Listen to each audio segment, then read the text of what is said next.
nih lipidnya. Lipid. Ya, slide-nya sudah terlihat ya? Sudah, Ibu. Nah, lipid. Nah, tadi dijelaskan tentang lemak dan lipid ya. Lipid itu adalah lemak. Lipid itu merupakan makronutrien atau nutrisi yang dibutuhkan tubuh dalam jumlah yang besar. Di samping karbohidrat dan juga protein. Nah, ini makanan yang kita makan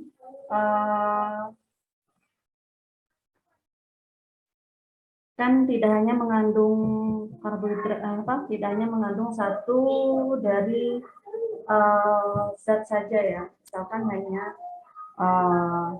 lemak saja atau protein saja atau karbohidrat saja gitu. Nah, makanan yang kita makan itu karbohidrat, lipid atau protein itu nanti akan mulai dicerna atau mulai disintesis, mulai dipecah, mulai dioksidasi, itu semuanya mulainya di mana? Mulainya di mana? Di organ pencernaan yang pertama, dimulainya di mana? Di mana? Lambung, Ibu. Iya, Di mulut, di ya, mulutnya. Tetapi untuk khusus lemak ini dia berbeda dengan karbohidrat dan juga protein. Khusus untuk lemak ini karena yang khusus memecah lemak ini dia adanya kan di usus, ya, adanya di usus. Nah, tadi sudah dijelaskan ya bahwa yang memecah lemak atau lipid itu adalah enzim lipase yang dihasilkan oleh pankreas ya, dan juga dibantu oleh zat antigen yang dihasilkan oleh hepar gitu ya. Nah, lemak, lipid, kandungan zat lipid ya yang dikonsumsi makanan kita itu namanya itu ini trigliserol ya. Nah, ini penampakan dari lemak itu seperti ini ya. Jadi lipid itu adalah dia itu namanya trigliserid atau trigliserol. Itu adalah itu tersusun dari 3 rantai asam lemak ya, 3 asam lemak yang digabungkan dengan glycerol backbone itu namanya. Nah, itulah yang disebut dengan gliserid itu ya. Nah, nanti kan kalau sudah dicerna, ketika sudah ketemu enzim lipase, nah barulah nanti asam lemak ini akan menjadi asam lemak bebas. Nah, nanti akan lebih mudah dicerna oleh usus gitu ya. Nah, jadi sudah bisa membayangkan ya. Jadi bentukan dari lemak itu seperti ini ya. Jadi ikatan glycerol backbone dia mengikat 3 asam lemak menjadi satu disebut dengan trigliseril. Nah, nanti yang masing-masing asam lemak bebas itu nanti disebut dengan monogliseril ya. Gitu. Nah, kita flashback lagi tentang penyimpanan hasil metabolisme dari karbohidrat. Kalau karbohidrat pada pekan lalu itu disimpan dalam bentuk apa? Glikogen ya. Dalam bentuk glikogen melalui proses glikogenesis disimpan dalam hati dan otot. Ya, dan sebagian yang lainnya disimpan juga di jaringan adiposa. Gitu ya. Nah, tetapi untuk yang lemak ini ya, ini juga disimpan di beberapa ini ya. Di sel hepar juga, sel otot juga. Nah, ini uniknya lagi, dia ini memiliki jaringan khusus ya untuk penyimpanan ini dia namanya jaringan lemak itu di bawah jaringan kulit ya. Yang paling besar itulah dia disimpan di jaringan di bawah kulit. Nah, nanti ada yang namanya proses ketogenesis atau pembentukan badan keton ya, atau penyimpanan metabolisme lipid. Ada yang namanya ketogenesis, yaitu bagaimana lemak atau lipid itu setelah dipecah, setelah mengalami kelebihan, setelah dicerna, itu nanti akan dibentuk badan keton sebagai hasil dari penyimpanan metabolisme asam lemak dan gliserol itu sendiri. Ini adalah penampakan sel-sel lemak di bawah jaringan kulit. Jadi jaringan lemak maksudnya itu Dia itu sebenarnya tersebar luas di bawah jaringan kulit itu memiliki beberapa fungsi. Salah satunya adalah yang paling penting itu adalah menyimpan panas tubuh gitu ya. Menyimpan panas tubuh sehingga menghindari tubuh itu kehilangan panas tubuh secara ekstrim gitu ya. Nah, bisa kita lihat di gambar sebelah kanan itu ya. Nah, itu sel-selnya itu. Nah, sebagian besar itu dia terdiri dari lemaknya itu sendiri atau trigliserid itu sendiri ya. Nah, selain ada nukleus, ada jaringan lemaknya, kemudian ada sitoplasmanya. Nah, sebagian besar itu terdiri dari trigliserid itu sendiri. Nah, ini tadi sudah dibahas ya. Itu enzim lipase. Nah, itu ini ya. Nah, akan menjadi yang lebih sederhana yaitu monogliseril. Kemudian monogliseril akan dipecah lagi oleh empedu dan lipase lagi menjadi asam lemak bebas dan menghasilkan ATP.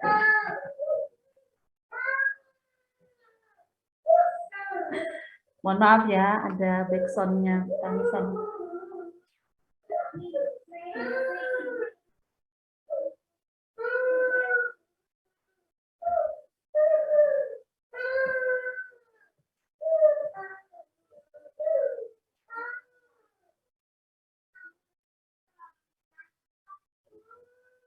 Nah, enzim, nah yang kalian lihat di sebelah kanan ini gambar apa?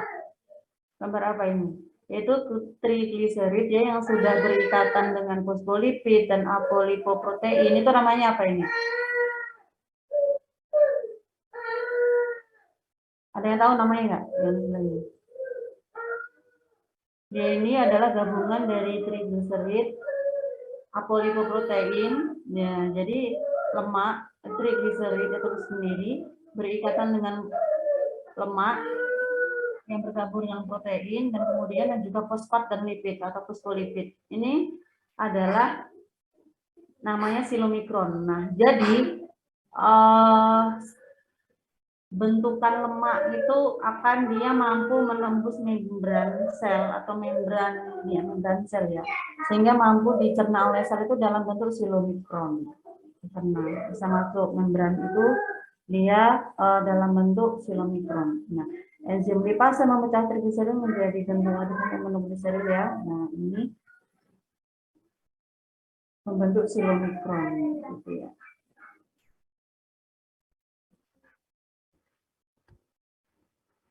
Nah, ini tadi ya. Karena kan sifat lipid itu sendiri itu adalah tidak larut dalam air, sementara kan sebagian besar sel itu terdiri dari, sebagian besarnya adalah terdiri dari air atau di sitosol gitu ya. Nah, jadi ketika lemak ini tidak akan bisa dia masuk ke dalam sitoplasma, dia masuk ke dalam darah, dan karena kan sebagian besar darah itu terdiri dari juga sebagian besarnya terdiri dari cairan gitu ya. Nah, dia ini bersifat hidrofilik karena dia kan sudah berikatan dengan protein, sudah berikatan dengan fosfat ini ya.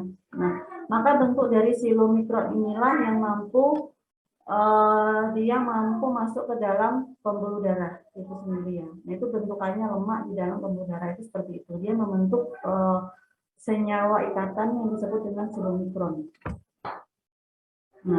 Nah, itu kemudian ya silomikron masuk ke dalam pembuluh limfa, aliran darah, kemudian dikirim ke otot, dikirim ke semua jaringan gitu ya, itu dalam bentuk silomikron. Nah, ini ya. Pada otot, trigliserol didegradasi menjadi asetil koenzim A untuk digunakan dalam asam trikarboxilasi atau siklus Krebs ya. Nah, otot jantung ini kan juga membutuhkan energi. Nah, di situ dalam bentuk asetil-CoA bagian bahan bakar untuk terus berdetak ini. Kalau kita bicara tentang asetil-CoA ya, kan kita ingat lagi tentang apa? Metabolisme karbohidrat. Ya. Nah, jadi dari karbohidrat dan juga lipid dan nanti juga protein gitu ya. Nah, nanti juga bisa dikonversi menjadi asetil koenzim A. Nah, berarti kan kita sudah mendapatkan gambaran ya ini yang terutama untuk yang kelompok jalur bersama itu ya. Jadi ada suatu titik atau satu jalur, dia akan ketemu sama asetil koenzim A semua, entah itu apa namanya, entah itu pada proses glikolisis, entah itu pada proses ini ya, yang lipid ini asetil koenzim A pada proses tadi ya, beta oksidasi dari asam lemak. Nah, ini nanti akan bertemu dengan namanya asetil koenzim A. Nah, asetil koenzim A ini nanti akan masuk ke dalam siklus asam trikarboksilat atau siklus Krebs. Nah, nantinya akan masuk di jalur bersama. Nah, sudah ada gambaran ya. Nah, nanti akan dihasilkan ATP untuk yang jalur bersama gitu ya. Lipolisis atau ini apa namanya? Lipolisis. Lipolisis ya. Berarti kan pemecahan lemak ya. Nah, lipid ini ya tadi ya. Trigliserol oleh enzim lipase dipecah menjadi asam lemak dan gliserol. Nah, nanti larinya kemana ini asam lemak ini sama gliserol? Nah, kalau gliserol itu nanti larinya ke proses glikolisis. Ya, jadi paham ya. Gliserol itu nantinya dia masuk jalurnya melalui jalur glikolisis. Nah, sementara untuk yang asam lemak itu nanti akan dioksidasi oleh beta oksidasi di dalam mitokondria. Nah, akan tetapi sebelum masuk ke mitokondria ya, ini di sitosol dulu nih, asil koenzim A ya, bergabung dengan asil kartinin, menghasilkan asetil koenzim A nanti. Jadi paham ya? Jadi asam lemak itu dioksidasi prosesnya itu di mitokondria, akan tetapi asam lemak ini dirubah menjadi asil koenzim A dulu, bergabung dengan kartinin. Kenapa kartinin? Karena di membran mitokondria ini ada yang namanya fosprotein, yang namanya itu adalah kartinin space ya, atau dia khusus untuk menghasilkan kartinin, yang dia nanti memang khusus untuk apa ya, bergabung dengan asil koenzim A untuk menghasilkan koenzim A atau asetil koenzim A gitu ya. Nah, nantinya ini baru masuk ke siklus Krebs. Nah, hal ini berarti kan lemak itu bisa masuk ke siklus Krebs dari jalur apa? Ya, jadi paham nggak ya? Jadi lemak atau lipid, asam lemak khususnya ya. Jadi asam lemak itu kan oksidasi asam lemak itu dioksidasi oleh beta oksidasi kan di mitokondria. Nah, ternyata itu tidak serta-merta bisa masuk ke dalam mitokondria. Dia harus melewati dulu yang namanya matriks mitokondria, yang di situ terdapat asil kartinin. Nah, jadi asil koenzim A bergabung dengan asil kartinin menghasilkan asetil koenzim A. Nah, gitu ya. Nah, asetil koenzim A ini, nah lagi-lagi kan asetil koenzim A ya, ini bisa masuk ke dalam siklus Krebs. Nah, berarti di sini bisa kita simpulkan juga bahwa energi ATP, nah itu bisa dihasilkan dari lemak, itu disebut dengan proses apa? Gluconeogenesis ya. Jadi bisa diartikan sebagai cadangan apa? Cadangan energi selain dari karbohidrat, namanya gluconeogenesis. Nah, ini ketogenesis. Nah, tadi kan kalau di metabolisme karbohidrat itu ada yang namanya glikogenesis. Kalau di metabolisme lipid itu ada yang namanya ketogenesis. Nah, ketogenesis itu ini. Setelah digunakan oleh otot dan juga digunakan untuk pembentukan energi, nah kelebihan lemak yang masih ada di proses secara ketogenesis untuk membuat badan keton. Jadi ini ketogenesis itu adalah proses pembuatan badan keton. Nah, badan keton itu sendiri adalah cadangan makanan saat tubuh kelaparan atau menggantikan karbohidrat untuk menjadi bahan bakar otak. Ini selain otak juga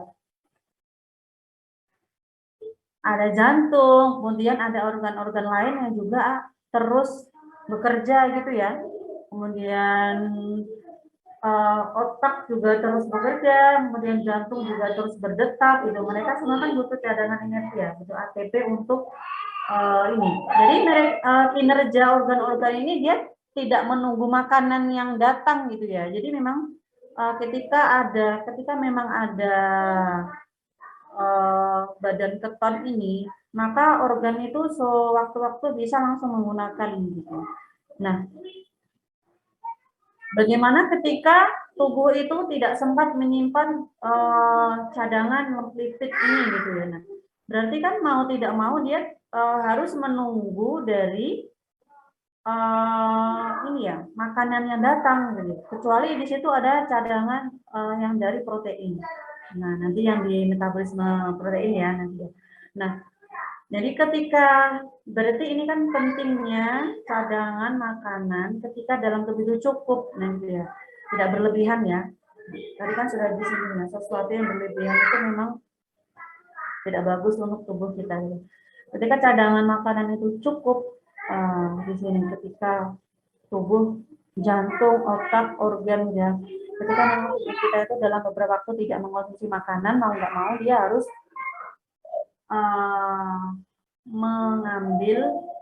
mendegradasi badan keton untuk mendapatkan cadangan energi ketika tidak ada karbohidrat itu. Nah, ini ya. Dimanakah badan keton itu nanti? Badan keton itu dari asam lemak ya. Dari asam lemak juga menjadi asam CoA menjadi badan keton. Nah, badan keton inilah nanti masuk ke siklus Krebs. Untuk dapat digunakan oleh otak, badan keton harus dioksidasi secara beta hidroksubut, dioksidasi menghasilkan asetoasetat dan menghasilkan energi berupa NADH. Nah, asetoasetat kemudian diproses seperti pada ini kan, asetoasetat ini ya. Nah, agar bisa masuk ke dalam siklus Krebs. Nah, jadi dia ini masuknya jalurnya itu adalah dari asam lemak. Gitu. Asam lemak, kemudian ini ya menjadi menghasilkan asetoasetat dan menghasilkan NADH. Nah, diproses menggunakan asetoasetat menjadi asetil CoA, kemudian disimpan menjadi badan keton. Nah, badan keton ini masuk ke siklus Krebs karena dia akan dikonversi menjadi asetil CoA untuk pembuatan energi untuk otak dan organ-organ yang lainnya. Nah, sudah ya. Oke. Nah, ini sudah ke protein. Nah, itu ya. Jadi tadi ada pertanyaan ketika tubuh ada gangguan pada enzim fase, berarti kan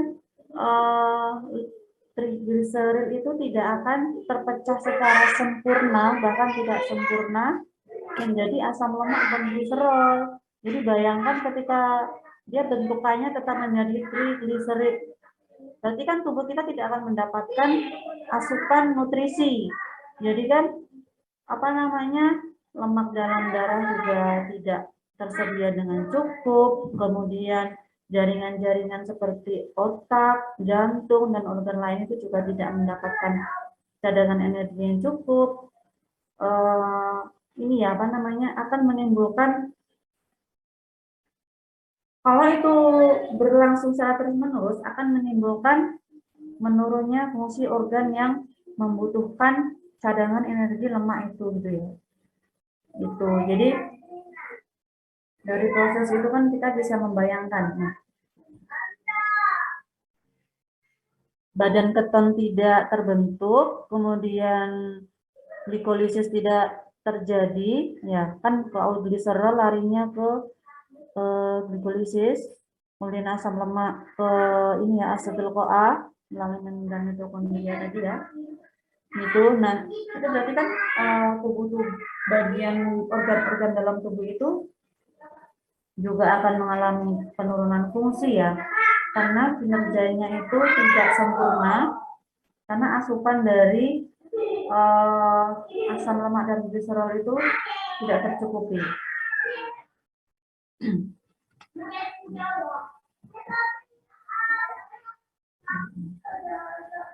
Nah, ini ya badan keton. Ini ada kaitannya dengan gambar yang ini ya, apa namanya, penggunaan asetoasetat dengan proses apa namanya pembentukan badan keton itu sendiri.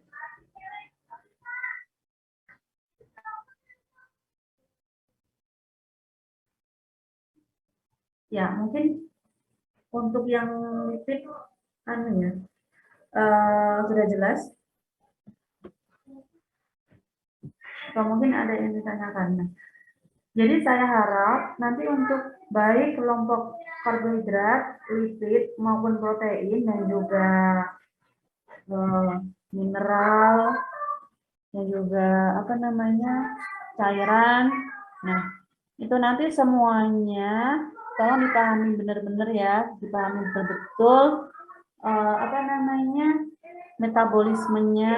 Nah, kemudian masing-masing kelompok itu kan sudah ada sendiri ya kelompok 5 yang tentang jalur bersama. Nah, akan tetapi Ibu ingin semua kelompok itu baik karbohidrat, lipid, protein, dan juga mineral dan juga cairan itu nanti mempelajari tentang siklus asam sitrat atau trikarboksilat ya, atau siklus Krebs. Nanti semuanya belajar itu biar semuanya paham ya. Nah, jadi proses gluconeogenesis itu erat kaitannya dengan proses jalur bersama. Karena apa? Karena kan pembentukan energi itu bisa didapat selain dari karbohidrat.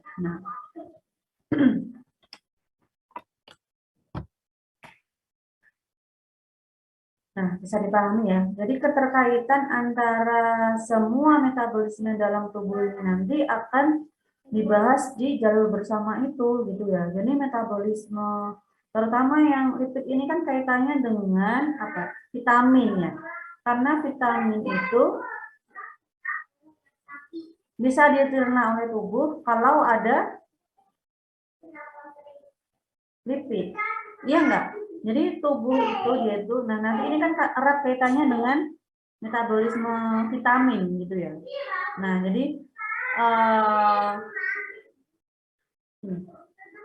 kalian perhatikan silomikron ini ya. Nah, di silomikron ini ternyata ini tidak hanya seperti ini ya, tidak hanya bentukannya itu tidak hanya ada trigliserid, kemudian apa namanya ikatan antara apolipoprotein dan juga fosfat dan lipid, fosfolipid gitu ya. Ternyata di situ memang ada pos atau namanya itu posnya khusus untuk protein yang dia itu memang untuk dia itu khusus untuk yang juga mencerna atau memetabolisme vitamin.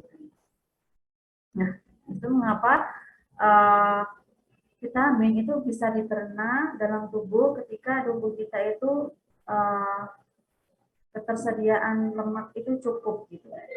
Jadi kita bisa membayangkan untuk bayi-bayi yang ada di negara-negara yang sedang mengalami krisis nutrisi, misalnya di negara mana? Di negara Somalia, Suriah, kemudian beberapa negara lagi yang terbaru ini kalau kalian baca ya, isu-isu terkini ini bagus untuk dipelajari ya, apalagi untuk mahasiswa kesmas ini kan bagus gitu untuk dijadikan apa kayak studi kasus gitu. Jadi ketika tubuh-tubuh anak itu bahkan cadangan energinya saja tidak ada gitu ya. Bagaimana mereka itu bisa tubuhnya itu mencerna vitamin gitu ya. Jadi bisa dimengerti ya. Berarti apanya dulu yang harus diperbaiki? Berarti kan ketersediaan karbohidrat, lipid dan juga proteinnya dulu itu yang harus dibangun dulu ya. Barulah nanti bisa tubuh itu bisa mencerna yang namanya vitamin-vitamin gitu ya. Nah, vitamin-vitamin di antara itu vitamin A, D, dan E, dan juga vitamin K. Nah, itu erat kaitannya dengan lipid ini. Nah, itu ya, untuk kelompok vitamin ya. Gitu. Nah, mungkin nanti yang kelompok vitamin nanti bisa mengangkat isu tentang studi kasus di ini krisis-krisis nutrisi di negara-negara tertentu gitu ya. Itu bisa itu. Nanti dijadikan untuk bahan presentasi bisa itu bagus gitu ya. Nah, gitu. Nah, saya rasa untuk metabolisme lipid itu cukup ya. Mungkin ada yang ingin ditanyakan. Jadi semuanya itu ada kaitannya gitu ya. Jadi tidak berdiri sendiri, metabolisme lipid juga harus belajar metabolisme karbohidrat, semuanya harus belajar metabolisme protein gitu ya, semuanya harus belajar tentang enzim, semua harus belajar tentang metabolisme air, mineral, dan juga vitamin gitu ya. Karena semuanya itu saling berkontribusi gitu ya, antara satu sama lain di dalam metabolisme tubuh kita. Ya, saya rasa itu ya untuk metabolisme lipid. Nah, untuk pekan depan itu kan metabolisme protein. Nah, saya izin ngasih masukan untuk yang protein. Nanti tolong dibahas juga tentang enzim ya, enzim ya. Ya, mana nih suaranya kelompok protein? Ada? Ada Ibu. Ya, nanti tolong dibahas juga tentang enzim, enzim ya, enzim dan koenzim. Kenapa enzim kok masuk ke protein? Karena enzim itu sendiri itu adalah bagian besar itu tersusun dari protein. Paham ya kelompok protein untuk pekan depan ya? Oke. Nah, Ibu, saya izin bertanya mengenai enzim dan koenzim dan metabolisme protein. Di sini itu maksudnya kita harus mencari hubungan antara metabolisme protein dan enzim beserta koenzimnya atau mungkin bagaimana? Nah, jadi gini, kan dalam metabolisme itu kan semuanya tergantung atau memerlukan kinerja dari enzim, ya enggak? Nah, enzim itu sendiri itu merupakan protein gitu. Nah, nanti kalian bahas juga tentang enzim itu sendiri. Enzim dibahas, strukturnya itu kan terdiri dari protein. Nah, sebelum masuk ke metabolisme asam amino, nanti kalian jelaskan dulu tentang struktur, fungsi, dan kerja dari enzim dan koenzim gitu ya. Gitu. Jadi kan enzim itu dia tidak ikut bereaksi. Jadi enzim itu tidak ikut dalam proses metabolisme. Enzim itu tidak ikut dicerna atau enzim itu tidak ikut masuk ke dalam proses di dalam sel, akan tetapi enzim ini besar pengaruhnya dalam pemecahan molekul-molekul nutrisi. Jadi paham ya? Dan seperti tadi lipid tadi, tanpa adanya enzim lipase, trigliserid itu tidak akan terpecah menjadi asam lemak dan gliserol. Nah, sementara tubuh kita itu akan mencerna lipid itu ketika asam lemak atau fat acid yang 3 buah ini, kalian perhatikan gambarnya. Jadi 3 bangunan asam lemak ini tidak akan terpisah tanpa adanya enzim lipase dan selamanya akan menjadi bangunan trigliserid itu. Selamanya kalau tidak adanya enzim lipase gitu ya. Itu artinya apa? Artinya bahwa molekul ini tidak akan diserap oleh tubuh kita dan itu artinya akan sia-sia. Nah, nutrisi-nutrisi itu nantinya akan sia-sia ketika kita dicerna dalam tubuh, itu akan keluar begitu saja di sistem pencernaan gitu ya. Akan lewat begitu saja tanpa dicerna kalau tidak adanya kinerja dari enzim itu. Gitu ya. Nanti enzim kan banyak ya, enzim kalian nanti nah, enzim-enzim yang berkaitan dengan pencernaan atau metabolisme saja nanti yang dijelaskan. Gitu ya. Jadi enzim-enzim yang dijelaskan fungsinya itu nanti adalah enzim-enzim yang berkaitan pada metabolisme ini gitu. Dipaham ya, ini kelompok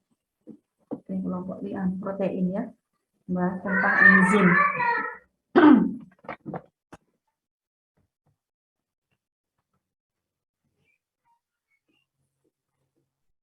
Baik, insya Allah sudah paham. Terima kasih banyak, Bu.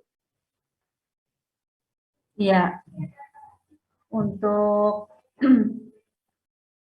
tadi kelompok ini mengirimkan makalah dan PowerPoint-nya. Nah, kelompok ini, kalau kelompok yang kelas satunya itu dia minta PowerPoint-nya Ibu, iya nanti saja ya. PowerPoint-nya kalau sudah selesai materi semua nanti baru Ibu bagikan ya. Gitu.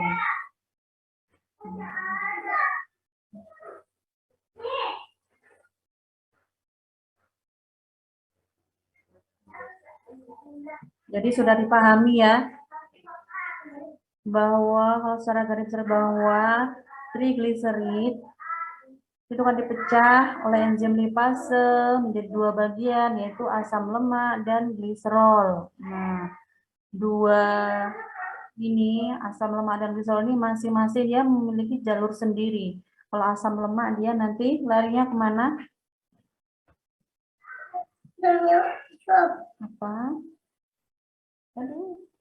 Nah, kalau asam lemak ini nanti, ini asam lemak larinya adalah dia nanti ke siklus Krebs melalui pembentukan badan keton ini tadi ya, melalui ke siklus Krebs.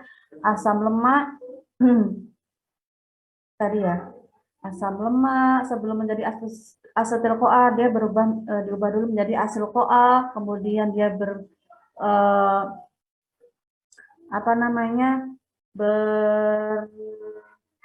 berikatan dengan asil kartinin membentuk asetil CoA, kemudian asetil CoA kalau disimpan menjadi badan keton, kalau bisa langsung masuk ke siklus Krebs gitu ya. Nah, kalau gliserol itu larinya ke glikolisis karena dia termasuk dalam gluconeogenesis karena merupakan sumber glukosa yang lainnya selain dari karbohidrat. Nah, gitu ya. Gitu. Nah, ya, kalau sudah jelas dan sudah tidak ada yang ingin ditanyakan, mungkin kita bisa akhiri ya presentasi atau kuliah kita pada pagi ini, dan jangan lupa untuk presensi ya. Izin masuk Ibu. Berarti materi pada pertemuan 10 itu dikirimkan setelah selesai materi ini semua ya Ibu? Dari Ibu kan? Iya Ibu, yang dari Ibu. Ya, iya. Ada pertemuan Ya, yang dari 10. Ibu nanti akan Ibu bagikan, tapi nanti setelah pertemuan semuanya ya, atau pada pertemuan terakhir ya. Pertemuan ke-15 ya. Baik Ibu, izin bertanya kembali untuk tugas yang Ibu berikan terkait jurnal atau rangkuman dari semua materi yang diberikan itu diketik dalam bentuk Word atau ditulis tangan ya Ibu? Ketik saja ya.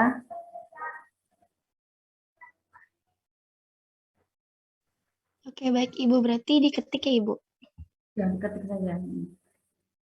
Biar ini, apa namanya, biar kompak semuanya ya. Atau kalau misalnya memungkinkan ditulis tangan. Akan tetapi itu kekurangannya gini, kalau misalnya diketik, atau kalau diketik itu ini, penyimpanannya lebih mudah. Baik Ibu. Saja ya. Baik Ibu, terima kasih. Ya. Kalau sudah Ibu tutup, selamat belajar. Mohon izin bertanya sebentar Ya. Ibu. Mohon maaf Ibu jika memotong pembicaraannya. Tadi ingin menanyakan kembali yang untuk kelompok terakhir Ibu yang jalur bersama. Itu apakah cukup nanti dijelaskan mengenai close Krebs-nya lebih detail atau perlu mereview setiap metabolisme juga Ibu? Maksudnya seperti kelebihan dan kekurangan dari dampak penyakitnya juga, atau cukup dari jalur bersama si siklus Krebs-nya itu Ibu? Kalau mau memberikan opening ya, atau pembukaan sebelum kalian membahas jalur bersama, itu bagusnya sih kalau mau mereview sedikit tentang misalnya tadi ya, jadi Gliserid dipecah menjadi asam lemak dan gliserol baru masuk ke siklus ini gitu. Ya, memang harus di flashback sedikit gitu ya. Jadi memang itu harus di-review sedikit, tapi yang di-review itu hanya masuk ke ini saja, pemecahan dari masing-masing metabolisme saja gitu. Jadi nanti bagaimana sih kok lipid itu bisa menjadi asetil-CoA ini masuknya jalur yang mana gitu. Terus yang karbohidrat ini yang mana sih kok bisa menjadi asetil-CoA ini dari jalur yang mana saja gitu. Terus nanti yang protein gitu juga ya. Nanti pada poin yang mana sih kok bisa protein itu bisa masuk menjadi asetil-CoA kok tidak bisa masuk ke siklus Krebs gitu. Itu aja yang dibahas ya. Baik Ibu, terima kasih banyak Ibu atas penjelasannya. Oke, kalau sudah kita akhiri ya. Ya, Assalamualaikum warahmatullahi wabarakatuh. Waalaikumsalam warahmatullahi wabarakatuh. Waalaikumsalam Terima kasih warahmatullahi sekali. wabarakatuh. Ya, Terima kasih banyak ya. Ibu. Terima kasih, Bu.